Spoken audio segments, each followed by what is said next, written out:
In our headlines on this Friday afternoon, May 3rd, here in South Korea. The government stresses the need for healthcare reform, while medical practitioners remain opposed to expansion in school admissions quota, which is looking to rise to at least 4,500 seats starting next year. And plans are in the works for new sanctions led by the US and its partners against refined petroleum shipments from Russia to North Korea that far exceed the limits set by the UN Security Council.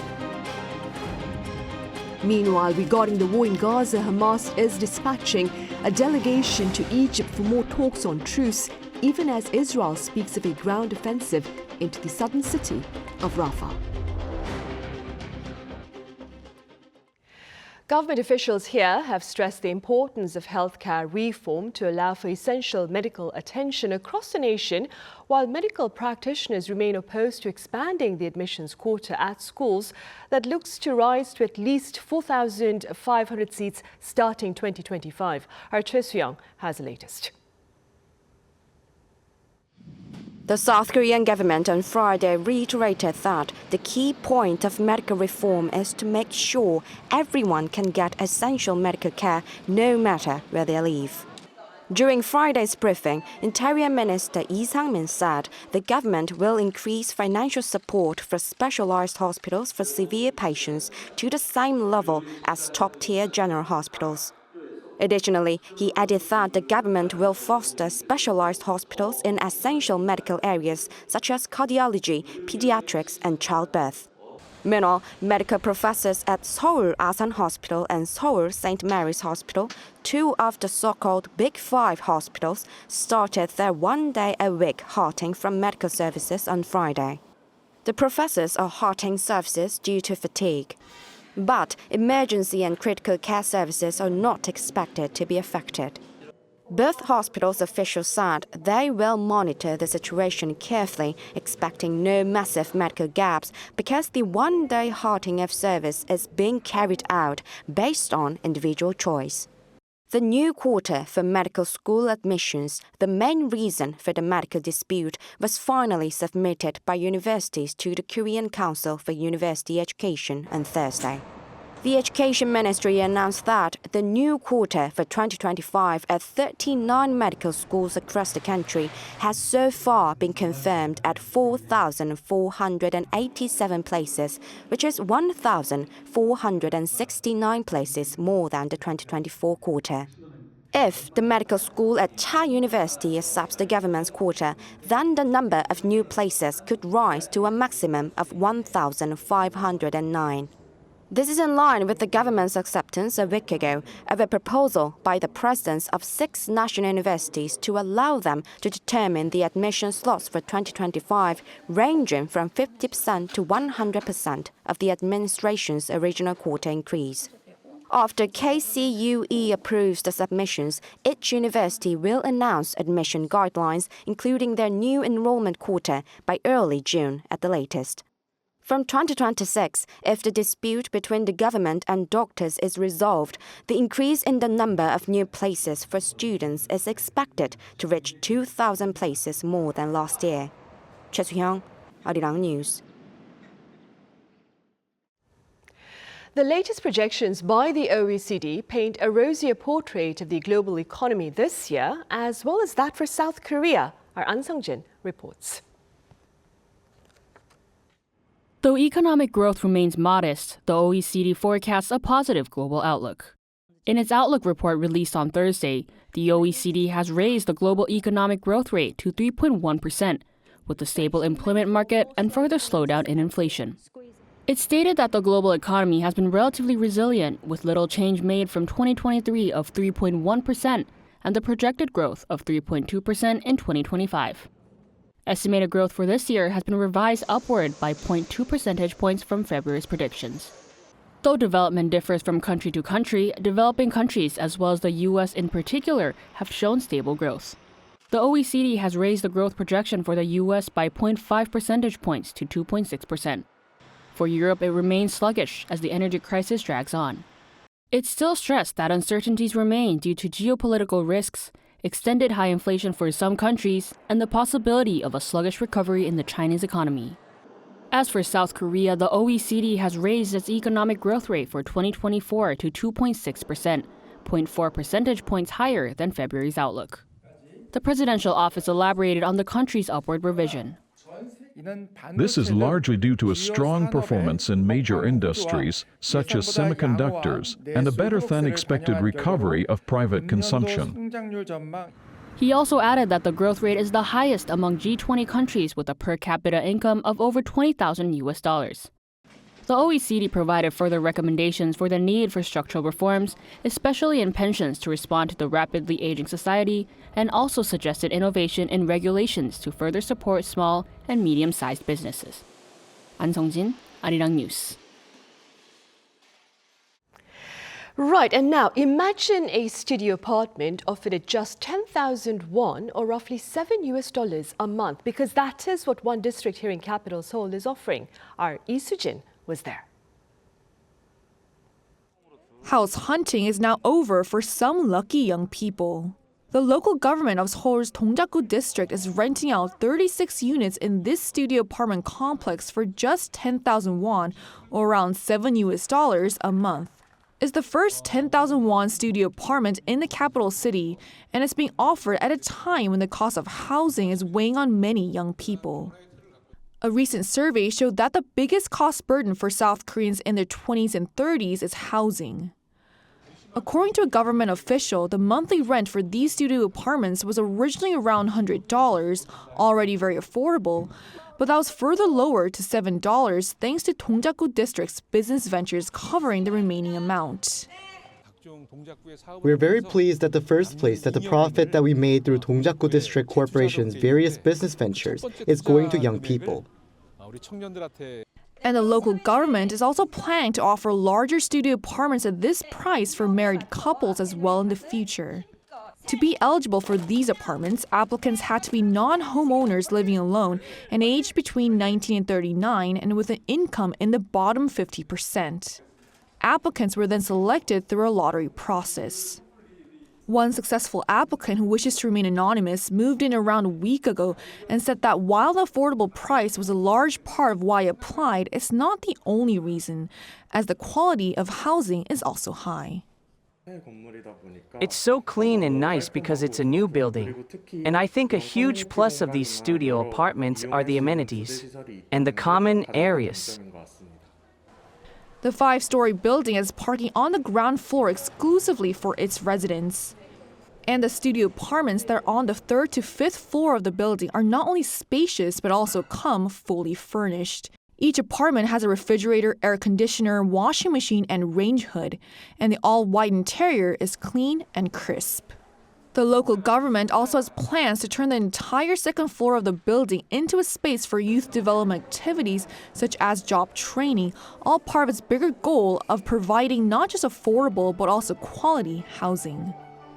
Dongjaku district officials say that this is just the beginning and that with greater financial support from the central government, other local governments are likely to follow suit.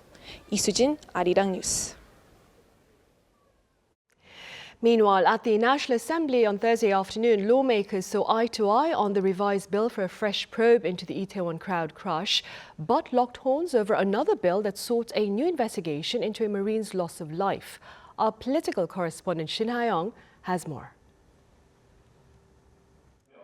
Lawmakers at a plenary session of the National Assembly approved on Thursday a revised special bill for a new investigation into the 2022 Itaewon crowd crush disaster. It passed with 256 votes for, none against, and 3 abstentions.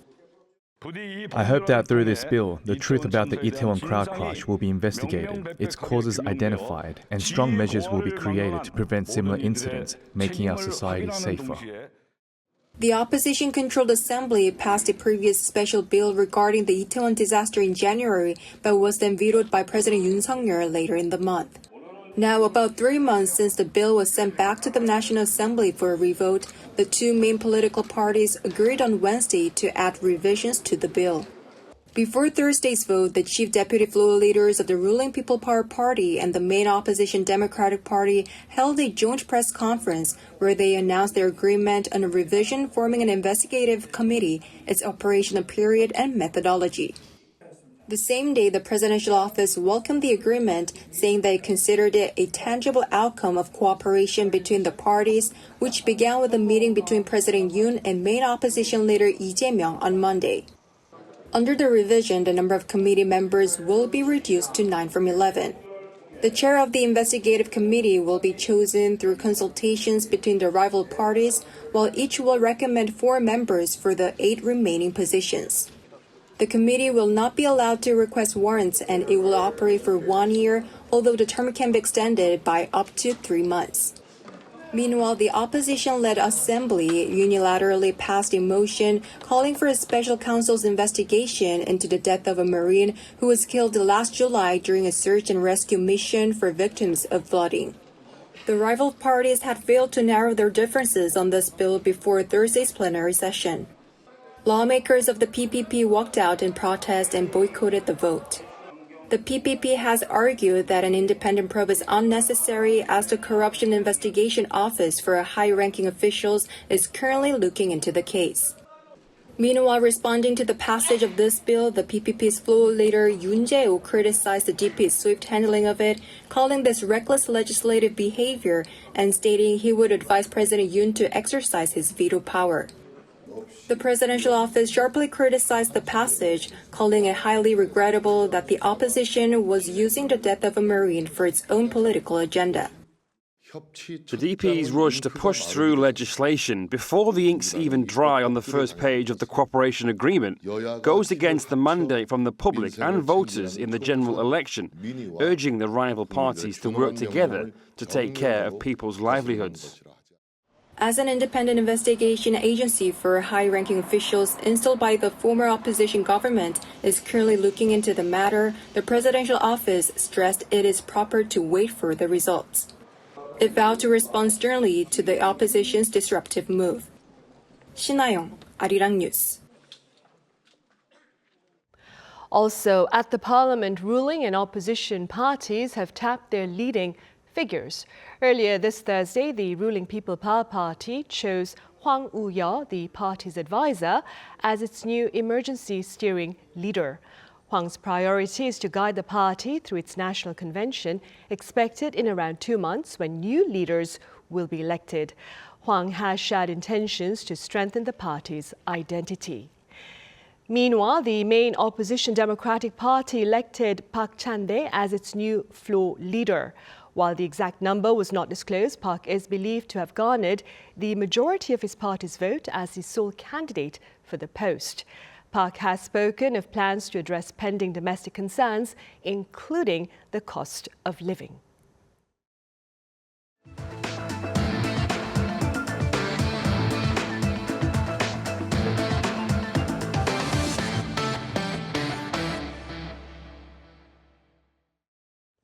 Russia has reportedly been providing North Korea with concerning levels of refined petroleum that go beyond the limits set by the UN Security Council. Our Shin Se-byuk covers this accusation by the US and its related countermeasure. White House National Security spokesperson John Kirby said Thursday that Russia is shipping refined petroleum to North Korea in amounts exceeding the UN Security Council limits.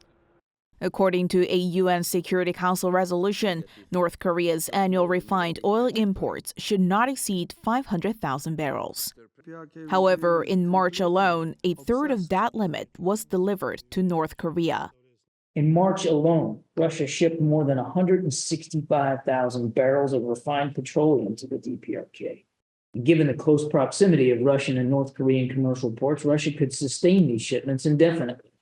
The White House also said that Russia has sent more than the annual cap already this year, a move that highlights the close ties between Pyongyang and Moscow. It also suggested that this is likely in exchange for North Korea supplying Russia with ballistic missiles and other military equipment. In response, the U.S., along with South Korea, Japan, and the European Union, are planning to announce new sanctions targeting arms and oil trade between North Korea and Russia. We are currently working with our partners, including Australia, the European Union, Japan, New Zealand, the Republic of Korea, and the United Kingdom to announce new coordinated sanctions designations this month. Washington also pointed out that it was Russian opposition that led to the shutting down of a UN panel of experts overseeing sanctions against North Korea. On March 28th, Russia vetoed the annual renewal of the UN panel, thereby dismantling a key surveillance mechanism. Since then, South Korea, the U.S., and Japan have been exploring ways to create an independent body to replace the panel and are considering joint sanctions against Pyongyang and Moscow that could be enforced without a UN Security Council resolution. 신세벽, Arirang News. North Korean hacking group Kim Suk-hee is abusing poorly configured networks to target American pundits and journalists for access to sensitive information. Now, these words of warning were jointly announced by the U.S. State Department, the National Security Agency, and the Federal Bureau of Investigation on Thursday. In fact, between late 2023 and early 2024, American government officials and those at international organizations received emails inviting them to share keynote speeches at various think tank events on the topic of U.S. policy on North Korea. Once interaction was established between a user and the disguised hacker, messages were sent as malicious emails to steal relevant data. The Palestinian militant group Hamas says it will dispatch a delegation to Egypt for more talks on truce in what pundits are saying is a positive sign of progress with regard to the latest ceasefire proposal by mediators. Our Ising-jae has the latest. It's been months since a temporary ceasefire agreement between Israel and Hamas in November last year saw the release of 105 civilians taken hostage by Hamas. However, since then, talks of ceasefire and hostage release have been stuck in limbo, with the two sides unable to iron out important details. That could all change over the next few days as Hamas has decided to send a delegation to Cairo to potentially finalize another ceasefire agreement. According to Reuters, senior Hamas officials have reviewed the deal and given a positive assessment. While specific contents of Israel's proposal have not been made public, the Wall Street Journal reported that once an Israeli hostage-Palestinian detainee exchange is concluded, it would be followed by a 10-week ceasefire. This would also be followed by more negotiations for a truce deal. An Israeli official also told the Times of Israel that Israel has made major concessions for the agreement and that an agreement between the two sides would mean a 10-week ceasefire, release of 33 hostages, and would allow residents of northern Gaza to return home safely. However, a Hamas spokesperson warned that an offensive in Rafah would halt any negotiation talks. This could be a problem, as Israeli Prime Minister Benjamin Netanyahu reiterated on Thursday that the military will begin an operation against Hamas in Gaza's southernmost city of Rafah. He emphasized that Israel will do what it can to win the war, another sign that the military will carry out the attacks no matter. The Prime Minister is set to take part in meetings with Israel's War Cabinet and the National Security Cabinet on Thursday as they await Hamas's response to the proposed ceasefire deal. Ising-jae, Arirang News. Meanwhile, an Iraqi militant group says it is behind the aerial assaults on 3 target sites in Israel, adding that the offensive seeks to share its, quote, solidarity with the people of Gaza. Our Ian reports. 2 statements from the Islamic resistance in Iraq appeared online on Thursday night, where the militant group claimed it launched cruise missiles towards Tel Aviv and Beersheba earlier on the same day. The statement said that the attacks were carried out in solidarity with the people of Gaza and pledged to persist in targeting the enemy's strongholds. A source from the Iran-backed Shiite militia said the attack was carried out with multiple Arqub-type cruise missiles. There were no alerts activated or reports of entry of projectiles from Iraq. In the more than 6 months of the Israel-Hamas war, the Islamic resistance in Iraq has periodically claimed to have launched dozens of missiles and drone attacks targeting Israeli and U.S. bases in the region. However, according to reports, only a few projectiles actually entered Israel from the direction of Iraq. Jin, Arirang News.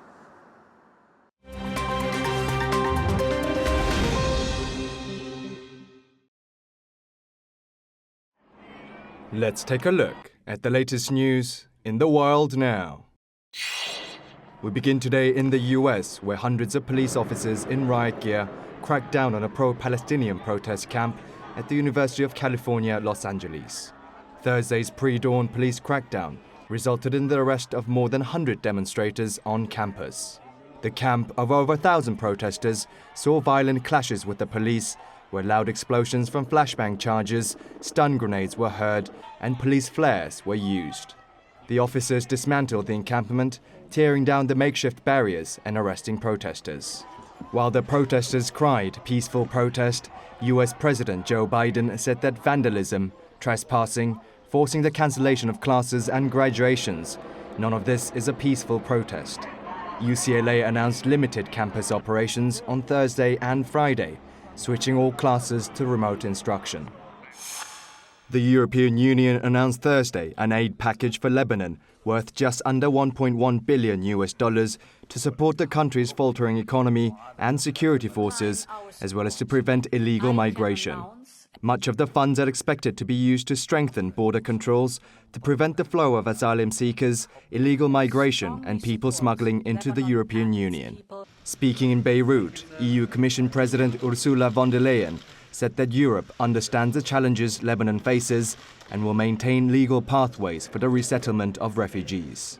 Lebanon's Prime Minister, Najib Mikati, welcomed the aid, saying that Lebanon's security is security for European countries and vice versa.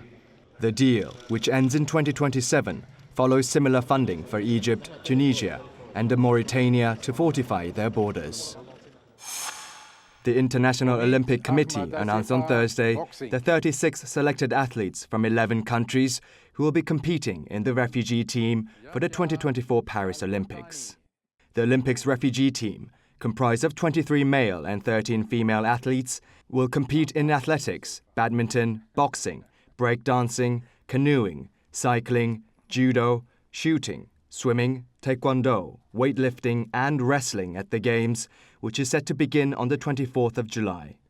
The elite athletes from 11 countries were selected from the Olympic Solidarity Program, funded by the IOC. IOC President Thomas Bach said that the refugee athletes should be proud of representing more than 100 million refugees and migrants around the world. Kim Seong, Arirang News.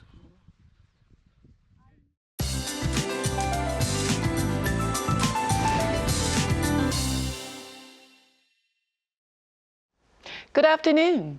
We are seeing a summer-like afternoon with highs jumping 2 to 5 degrees higher than yesterday in most parts. If you felt too warm yesterday afternoon, consider today's temperatures and please do dress accordingly.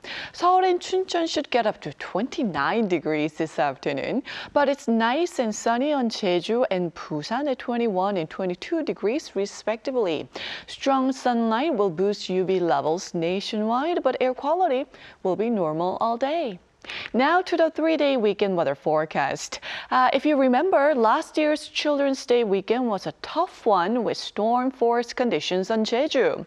Unfortunately, we are expecting more rough weather this year. There could be rain like is usually seen in summer with strong winds, especially on Jeju and the south coast. So those traveling near the water need to stay on high alert.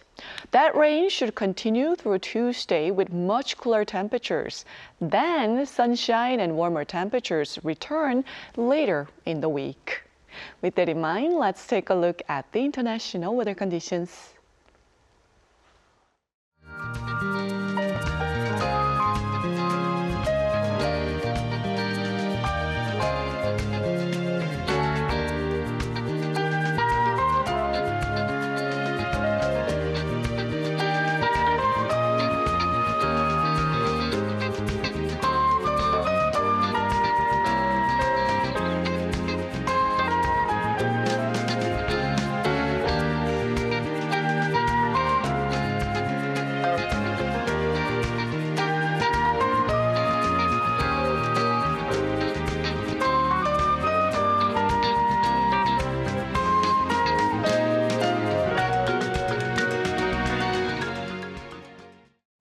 Right, and that ends our Friday afternoon newscast. Coming up right after this break is our daily panel session, so do stay with us.